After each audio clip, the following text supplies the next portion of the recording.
Welcome to the next generation of active nutrition solutions. I'm incredibly excited to be part of Innovation Day. For those of you who have any questions, please use the Q&A box and we'll address those at the end of the presentation.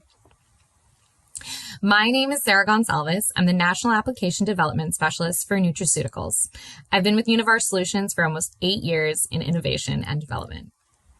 Now, today, I want everyone to walk away with novel and new ideas in how to deliver nutritional benefits to the active nutrition lifestyle. We know protein is important, but what else is there? We want to define active nutrition and understand the needs of the active nutrition lifestyle. We'll then discuss how mobility, cognition, energy, as well as digestive health really fit into that by targeting inflammation, by feeding the gut microbiota, as well as trying to boost recovery. So let's talk first about active nutrition and what the fundamentals really are. So active nutrition is all-encompassing.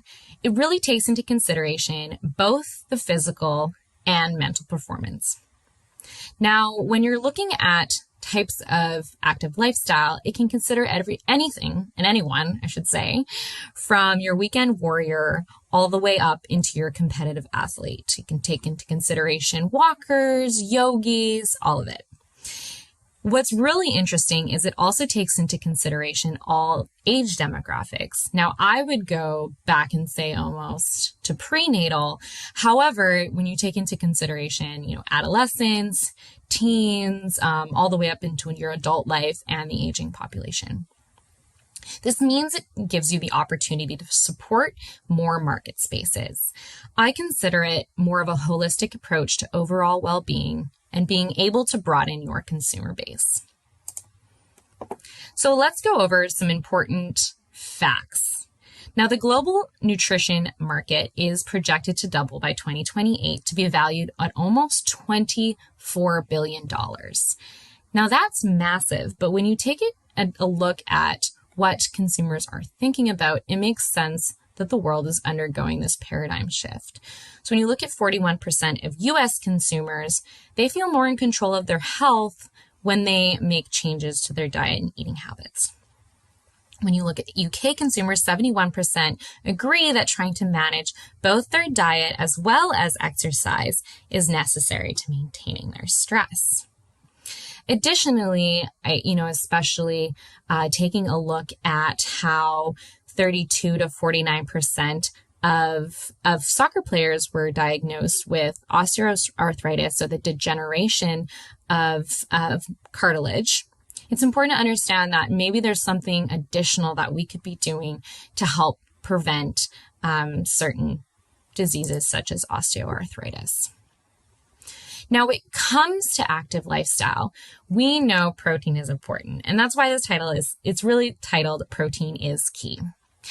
Now, tons of products contain protein, just because higher protein supplementation may lead to various benefits. Some of them really being it leading to more lean muscle mass. It can prevent muscle damage. High protein supplementation may actually help support the age-related loss of muscle mass, also known as sarcopenia. Additionally, it can also help support, maintain, and improve joint health, as well as improve cognitive health. And protein doesn't necessarily have to be for just endurance athletes. It can be for all ages as well as fitness levels. Now, while protein is really key, the question is, does it address all concerns and lifestyle demands? It doesn't necessarily always address everything, and we need to look outside of outside of protein and how else we can support some other demands in this space, or use ingredients to complement protein and sort of either create a synergistic effect or a more well-rounded product. So the bigger picture beyond protein, let's just take a moment and look outside of this. But when it comes to other sort of demands, looking at mobility and some way keeping that better. So when it comes to keeping our bones, muscles, and joint healthy as we age, we're able to sort of improve mobility later in life. And we understand as we age, moving gives us additional benefits such as endorphins, which make us feel good. So we know that mobility sort of ties into this ability to give us, better mental and physical health. When it comes to energy development, there's a huge component of this as well as we engage into physical activity and the depletion of certain energy stores such as ATP and being able to address that energy depletion. Additionally, looking at the mind to muscle connection. So how can we improve our focus? How can we improve our reaction time as well as agility? And then lastly, using our gut and doing a gut check on whether or not we can help actually support the 3 topics above, as well as trying to support oxidative stress, muscle damage, and inflammation, and potentially support our immune health. So mobility is really the combination, as we discussed before, of joint health, muscle mass, as well as bone health. So let's take a look at how we can support all 3. So we'll discuss joint health first. But globally, our osteoarthritis affects almost 22% of adults over the age of 40.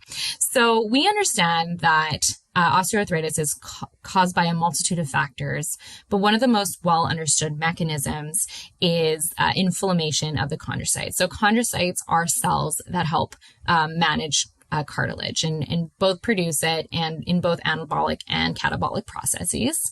However, what really affects the inflammatory response, you can take a look at it in 4 different ways. And as I mentioned before, there are various different mechanisms in which are associated with the inflammation. However, you can take a look at mechanical stress. You can also take a look at oxidative stress in the body. There's a lot going on in the joints, and so sometimes cell matrix interactions have a lot to do with it. And as we age, there's actually a lot more of the 3 above. So there's more mechanical stress, there's more oxidative stress, and there's more cell matrix interactions. However, studies have started to show that we could potentially attenuate some of this sarcopenia and arthritis through the modulation of diet. And even in 2021, we saw a really interesting study that came out that showed certain bioactives such as omegas and polyphenols can help support joint health. So let's talk about polyphenolic bioactives.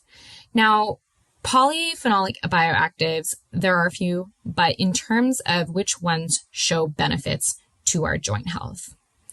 Let's talk first about curcuminoids. So curcuminoids, which is an extract from turmeric, have been shown for joint protection. There's excellent studies that show its ability to suppress inflammatory signaling pathways, additionally being able to promote sort of that anabolic pathway, so the regeneration of cartilage. Additionally, we've been able to see it helps slow down the catabolic effects of inflammation and thereby protecting those important cells in which create cartilage, so the chondrocytes.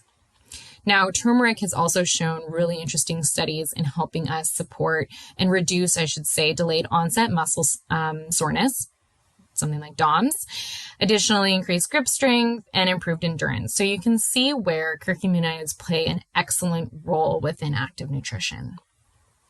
Now, there's a few other bioactives that we may have not considered. Gingerols, which is a ginger extract, is very well known for its dyspepsia as well as nausea effects. So it's why it's included in products such as Gravol. Additionally, punicalagin, which is a pomegranate extract, and resveratrol, which is typically extracted from grapeseed, are excellent antioxidants. You typically find them in either digestive health products as well as skin health. But all 3 actually have additional studies on their abilities to protect chondrocytes as well as joint cartilage. So let's talk next about muscle mass. Muscle mass becomes incredibly important, especially when considering endurance, power output, as well as recovery from muscle soreness and damage.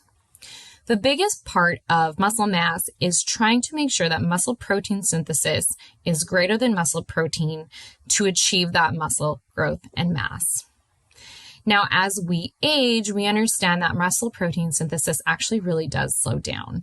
And so trying to keep up with that age-related loss of lean muscle mass, strength, and function, better known as sarcopenia, is really the main attribute when we are talking about muscle mass and trying to incorporate that into an active lifestyle. Obviously, protein is a huge answer to this because we need the protein to actually undergo the protein muscle protein synthesis. But what else can we add to better support protein and this process from all its negative effects? So, and really great studies have come out with PUFAs, so polyunsaturated fatty acids, especially with omega-3s.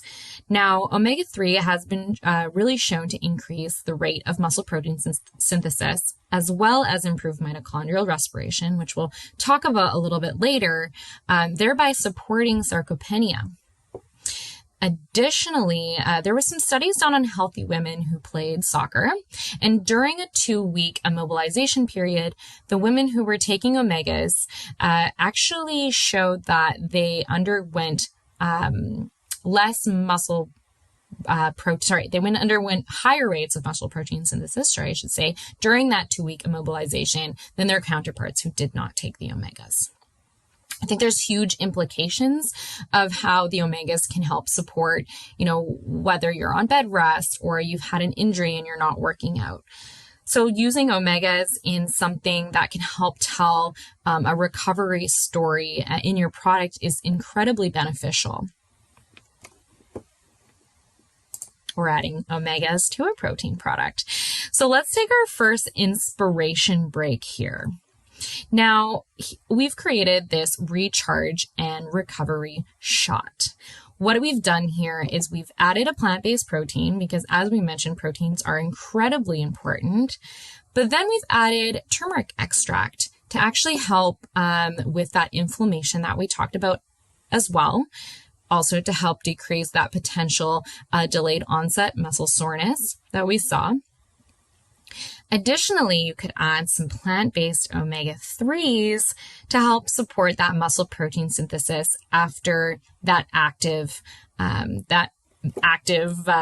process or activity that you had gone through prior.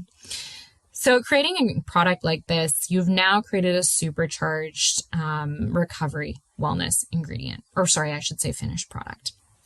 You can make claims, hopefully in the space of, depending on the region you're part of, but looking at things like supporting health and joint muscles, potentially reducing delayed onset muscle soreness, as well as that increased muscle protein synthesis, as we discussed before.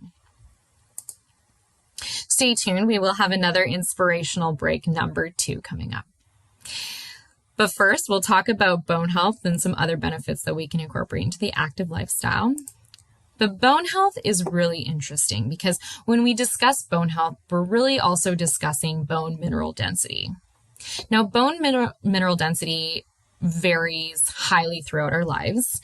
The rate of muscle mineral density increases as we go through puberty and then is peak around the age of 20. But from that moment onwards, our mineral bone density starts to decrease. Now, low mineral bone density, and why it's so important is low mineral bone density is actually associated with bone fractures later in life. Bone formation requires, this is important, a constant supply of nutrients, and not just a few nutrients, a lot of different types of nutrients. So I've included a list of both minerals and vitamins here on the right-hand side that go over, just is a brief overview on what is required for mineral bone density. However, we know that calcium as well as vitamin D3 are critical portions of that. Now, vitamin D plays a central role in that bone mineralization through 2 different pathways, both endocrine and autocrine. We understand that vitamin D is involved in the uptake of calcium. However, low vitamin D is actually also responsible for it targets what's called the bone turnover. So low vitamin D will actually start to trigger the body to take calcium sources from the bones rather than from our intestines. So calcium supplementation, we know is important for bone mineral density, but because it's controlled by that vitamin D, also looking at vitamin D as a source to help support that bone mineral density is incredibly important. Now, with the active lifestyle, understanding that vitamin D is actually vitamin that's hard to come by these days because we are wearing sunscreen due to sun damage, and vitamin D is produced from our exposure to the sun. I should say UV light. And also there's a lot of training indoors now. So our ability to get vitamin D through these other, through outside exposure is limited nowadays. And so vitamin D supplementation is really the route in how we get vitamin D today. Additionally, when looking at mineral bone density, another ingredient that can actually help support the uptake of those types of minerals is prebiotics. And I'm specifically talking here about our Fossence because we do have studies that show that. However, Fossence is a short-chain fructo-oligosaccharide. Now, I've included here sort of a mechanism of action, which we all talk a little bit more about later. However, short-chain fatty acids are fermented in the gut. They're fermented into short-chain fatty acids, and short-chain fatty acids communicate with many different pathways and are responsible for a multitude of different factors. But in the gut, they actually help decrease the pH. With that decrease of pH, you're actually able to release minerals from the food, typically found in chelated forms. Additionally, then you have more free calcium, magnesium, or iron, which is what the studies are based off of. However, we do have more free cations to be absorbed into the digestive system. We will, in our next inspiration break, we will learn how to incorporate FOSS into supporting a great bone mineral density product. But next, we're going to talk about the energy demand and especially in regenerating adenosine tripolyphosphate, also better known as ATP. Now, when we talk about energy, we can't avoid talking about adenosine tripolyphosphate or ATP. So one of the reasons that the mitochondria, we all, switched back to in Bio 11 when we talked about the mitochondria being the powerhouse of the cell, ATP is specifically created in the mitochondria, and it's one of the most important biomolecules in the body. ATP is responsible for really coupling reactions and supporting reactions that would not otherwise occur without that energy input. So really important pathways such as ion transport. It allows us to move cations across barriers that are, otherwise entropically unfavorable. Additionally, it's involved in a very similar process in muscle contractions. It can also help couple reactions to produce chemicals that we would otherwise not be able to produce in the body. So having ATP available is what really drives us as human beings. Now, unfortunately, low ATP availability leads to negative side effects.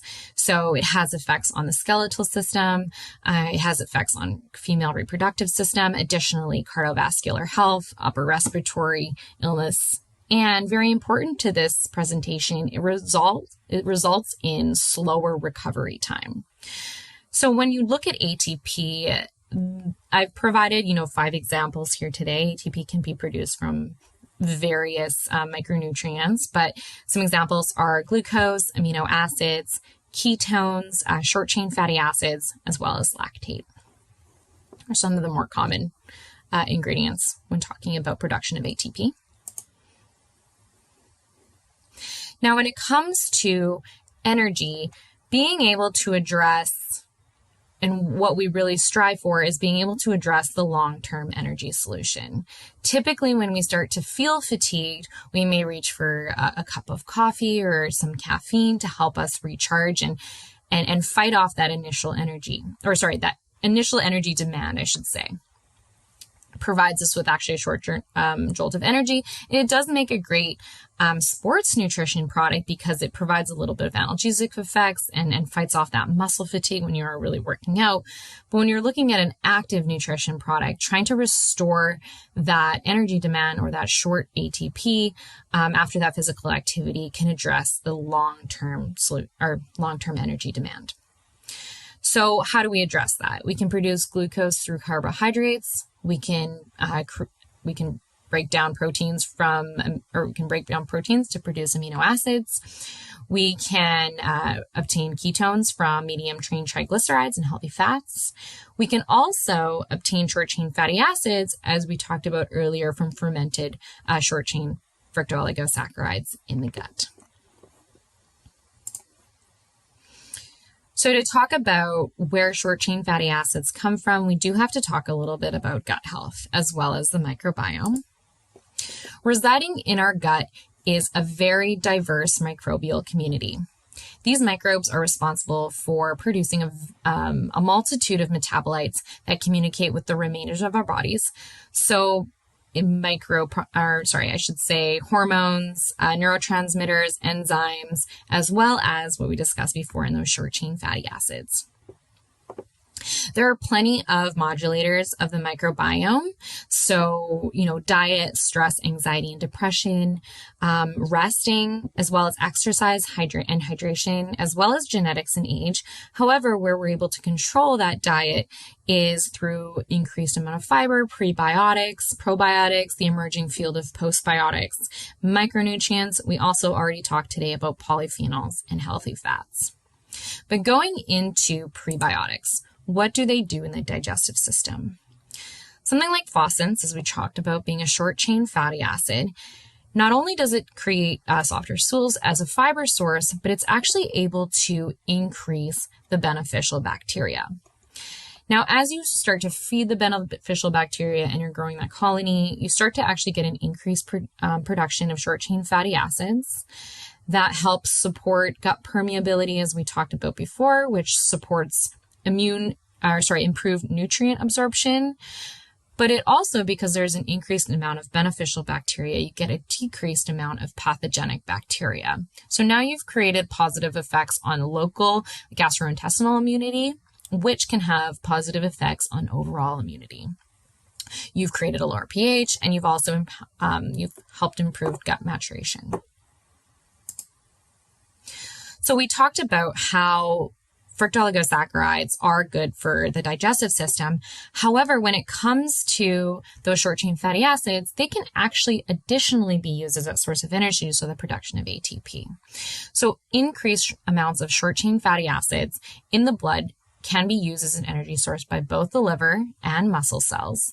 Additionally, because your body is using those as an energy source, what you're seeing afterwards, and studies show glycogen sparing in the liver. So glycogen is how our bodies store glucose.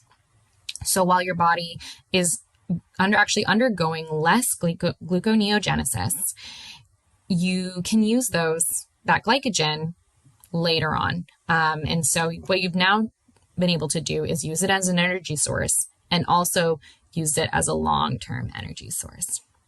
We also talked about how you can create better immune competence with both improved local and overall immunity.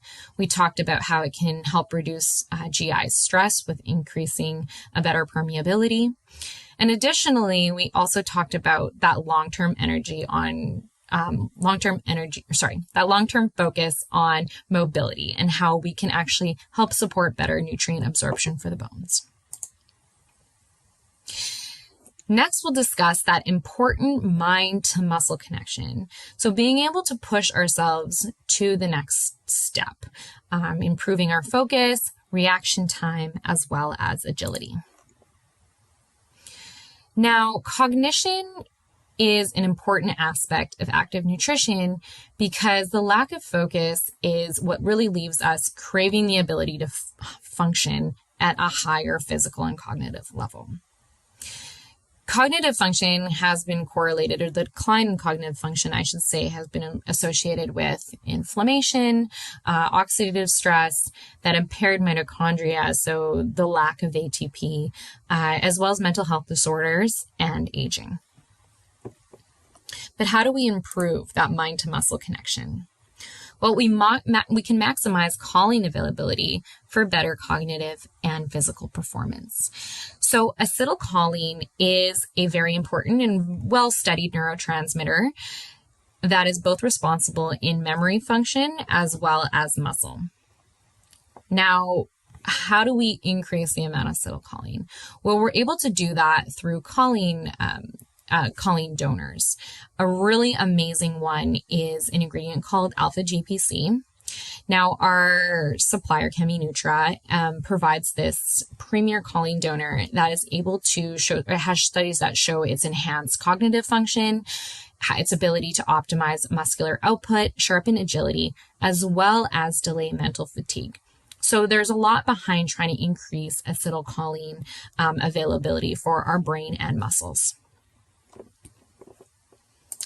Another great way to improve that cognitive function is to actually increase circulation and deliver better nutrients to our brain. So through our diet, nitrates have shown an excellent way in actually helping improve circulation. So whether that be additional delivery of oxygen to the brain as well as muscles, can actually help improve that physical and mental performance, especially when they are exhausted.